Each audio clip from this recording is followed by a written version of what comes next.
Diego Aramburu. Es una figura fundamental en el teatro boliviano contemporáneo. Cochabambino de nacimiento, su obra se ha convertido en un referente indiscutible del teatro nacional, a través de sus dramaturgias que exploran la identidad boliviana y los desafíos de la sociedad. Ha logrado conectar con el público y la crítica especializada. Pensando, el inicio tiene que ver más con la imagen que con narrar historias, porque mi relación con el arte viene de los libros de arte de mi padre. Una característica que quizá luego va a explicar cosas es que yo pintaba personas humanoides, presencias humanoides, antropomorfas, y yo quería estudiar audiovisual, cine.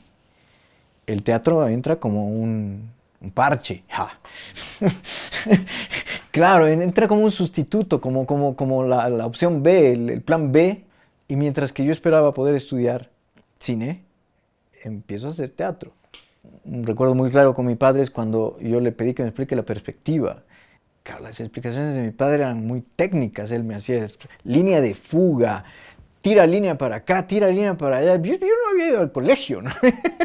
Entonces, mi forma de pensar sigue siendo bastante, entre comillas, matemática. O sea, dicho de forma profana, en base a la precisión, las mediciones, las repeticiones, eso sigue guiando mucho las proporciones, el pensamiento lógico. Sí, el teatro, ¿cómo se llama? Está para darle voz a vacíos. Ahora, ¿cuáles son esos vacíos? Pueden ser políticos, pueden ser personales, pueden ser esta especie de fantasmas, de seres sin voz, de situaciones sin voz. Casi desde la primera obra hay una cosa en relación a la religión, hay un gesto como de confrontación, de cuestionar ese tipo de institucionalidad vertical, además en base a supuestos absolutamente arbitrarios, y luego va a terminar abriendo paso a una discusión sobre lo político en general, la administración de lo público, lo económico.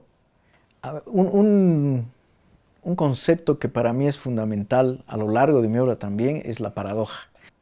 Entonces, de un inicio muy intuitivo, muy individual y hasta soberbio, que fue el decir, ok, yo voy a empezar escribiendo, dirigiendo y actuando, sin saber nada, ¿no? Pasar a, ok, necesito hacerlo con gente, que se dio muy rápido porque a la soberbia rápidamente la vida le tira un sopapo. Una vez que cierro mi ciclo formal de aprendizaje, lo que fuera, vuelvo a Bolivia porque eso lo iba haciendo afuera, y lo primero que hago era fruto tanto del aprendizaje formal como de lo que había estado experimentando previamente, y es una obra que a mí me gustó muchísimo, pero no funcionó con el público. O sea, el público se asustó, se basaba en el Cariciri. La obra se llamaba Ejercicio del folclore del poder y el romance, que era una forma de mezclar el Cariciri con Drácula, y se usaba una forma de lenguaje que era distinta. Claro, los hacía hablar entre quechua y rumano, pero era un castellano al revés, porque no me importaba tanto lo que decían, sino las acciones que se hacían en escena.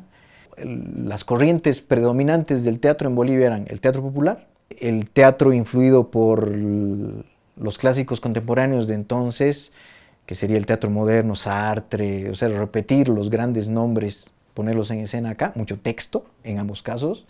Y había llegado el Teatro de los Andes, que hacía este teatro un poco, pero también era de texto, reforzado con acciones. Entonces había mucho historias claras. En todo el teatro que se consumía en Bolivia había historias claras, y yo venía a proponer algo que le exigía un poco más al espectador, que él tome posición, que él termine haciendo la lectura. Y claro, mis vertientes no dejaban de ser las artes visuales, donde tú te vas a enfrentar a un cuadro que puede ser una tela blanca y tú vas a tener que tomar una posición, al Mingitorio de Duchamp, y tú vas a tener que tomar una posición, leer y decidir si eso es arte o no para ti. Se acercaban a ver mi trabajo y había sorpresa, había silencios que para mí no eran ningún problema, pero sí cuando escuché casualmente a amistades del círculo un poco más cultural, más artístico, decir es que realmente es un teatro que no se entiende, que les generaba angustia en su comprensión, digamos, en su necesidad de entender.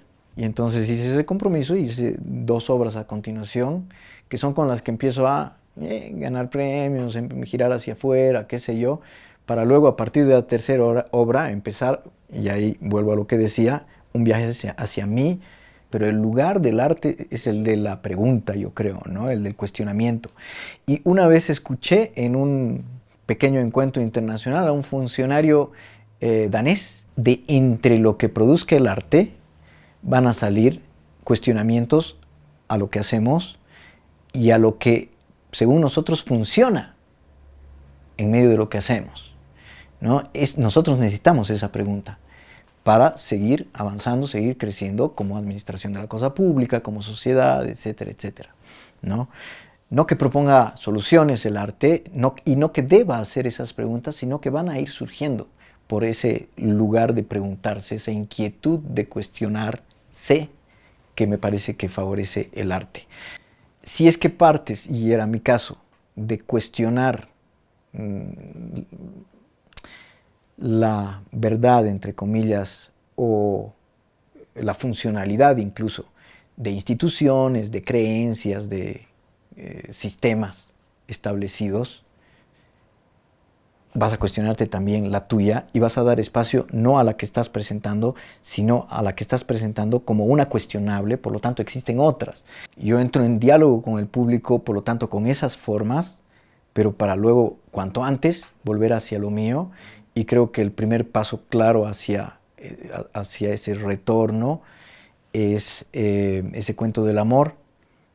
Presenta varias cosas que a mí me interesan, el dialogar con lo ancestral andino, en ese caso la crónica del Manchaypuytu.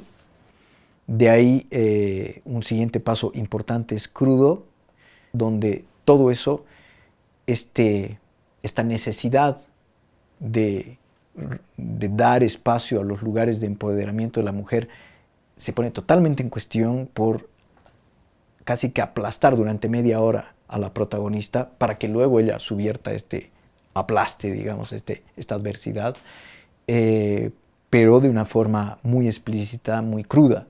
Cada vez me es más claro que hay un canon al que discutirle dentro del propio hacer artístico.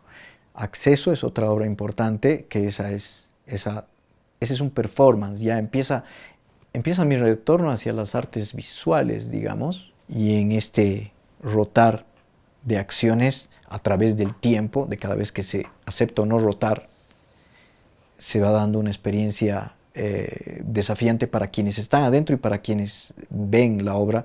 Después se da Trilogía Boliviana. Trilogía Boliviana, que es un ejercicio muy fuerte de a ver cómo se consigue espejar espejar en el sentido de hacer una reflexión sobre lo que podríamos identificar como Bolivia o Bolivias, siendo que es esta cosa pluri, ¿no? Entonces, por eso es que es una trilogía, además teniendo en cuenta que hay esta concepción de Ucupacha, Caipacha, Anapacha, que se fue dando en paralelo a Romeo y Julieta de Aramburo, que es Romeo y Julieta de Aramburo, ¿no? Entonces, Julieta está casada con Aramburo, en términos hiperpatriarcales, además, ¿no? Entonces, mi autoría aparece para, primero, de ponerse a la altura de Shakespeare, ¿no? Segundo, entrando en lo de las relaciones de pareja, las asimetrías en las relaciones de pareja y lo patriarcal, pues esta cosa de que te casas con alguien y se vuelve tu propiedad, claramente la mujer se vuelve propiedad del hombre desde esta nominación, había que denunciarlo. Entonces de ahí viene el título de la obra, pero uno de los trabajos encomendados a mí, hice el Hamlet de los Andes, ¿no? El Teatro de los Andes había quedado sin dirección por sus historias internas y empezamos a dialogar, ya que yo estaba en Sucre, empezamos a dialogar, a hablar de la posibilidad de una creación y claro, esta repentina separación del padre, me llevaba a pensar en hacer un Hamlet, que fue el Hamlet de los Andes, que escribí y dirigí para ellos. Y la pandemia acaba con eso. Entonces ahí vienen un par de reflexiones sobre el lenguaje y la supervivencia de las escénicas, por lo tanto de las personas haciendo escénicas en esas condiciones, y empiezan a aparecer empieza a reforzarse el retorno hacia las artes visuales en la pantalla, artes visuales en movimiento en la pantalla, por lo tanto artes audiovisuales, pero con un gesto muy de lo performático y de lo escénico detrás. Así se da Leyes, así se da Alicia en Silencio. Alicia en Silencio es un trabajo que hago con Patricia García. Leyes es un trabajo que hago en el marco de un espacio formativo con Plataforma 1. Andrea Riera, Oscar Kellenberger hacen parte de esa creación. Y a partir de ahí, digamos que lo siguiente que he hecho aquí en Bolivia es Ususi, casi que una pieza documental, teatro documental se podría llamar, en el que hay un entretejido de historias. Y esta es una palabra que yo no conocía. El momento que la encontré fue el momento que explotó la posibilidad de hacer esta obra que reúne historias de hijas y padres, que es lo último que he creado. Los últimos trabajos que he ido haciendo han ido conectando con el público.